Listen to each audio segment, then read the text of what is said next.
Just because someone doesn't see your value doesn't mean you aren't valuable.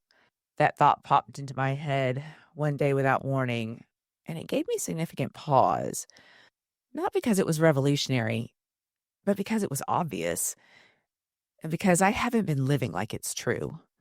For years, I've been giving away my time and my talent too easily, sometimes freely, sometimes at a discount, sometimes under the banner of friendship. It's my own fault. I didn't hold myself with enough respect. But I can feel that changing. I am worthy. I am valuable, whether or not anyone else sees it. Welcome back. Today, I'm talking about the drug, not medication, not substances, but the adrenaline, the intensity, the rush that comes with attaching yourself to someone else's potential, and the clarity that comes when you decide to stop.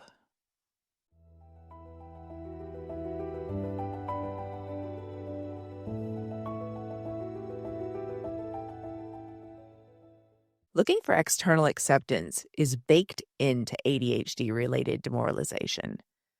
When you grow up feeling like you can't fully trust your instincts, when your reactions are questioned, your focus criticized, your emotions labeled too much, you begin to assume that someone else's opinion must be more accurate than your own. If they see value in you, you feel safe.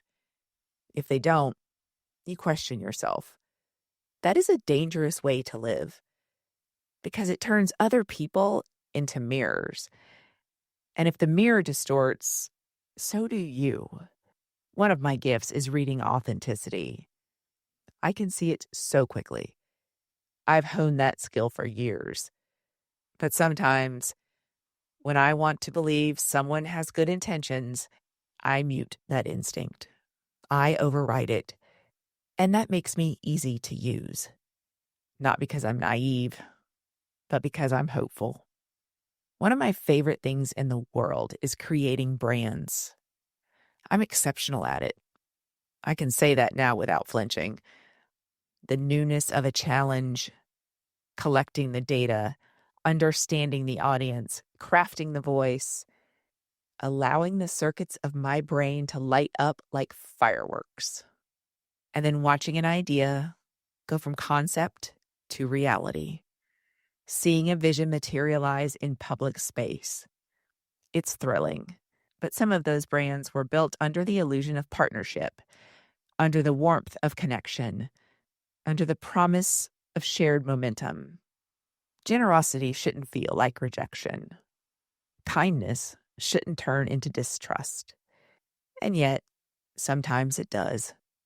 There are people who can sense when you are driven by purpose and use that to their advantage. They understand your need to create, your need to build, your need to feel useful. And if you don't guard yourself, you will build their dreams before you build your own. I almost did it again. Almost. But this time, I caught myself. As I've been moving through ADHD-related demoralization, I've noticed distinct phases. First came cognitive relief, when I realized this experience finally had a name. Then came external scaffolding, where I borrowed executive function in the places I needed support most. After that was morale restoration, when hope began to return even before trust did. And now I find myself in identity repair, the stage where I'm learning to separate my worth from my output. It's stronger than I expected, because when you've built your identity around being useful, around being the engine behind someone else's success, stepping back feels like withdrawal. There's disappointment here. I didn't want to see the pattern. I didn't want to admit how often I bought in, how deeply I attached myself to someone else's momentum.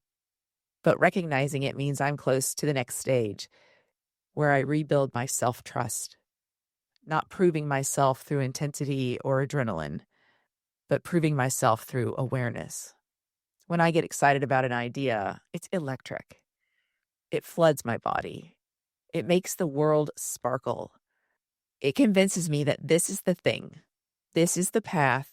This is the partnership that will finally make sense of everything. It feels like a drug. And like most drugs, it's intoxicating.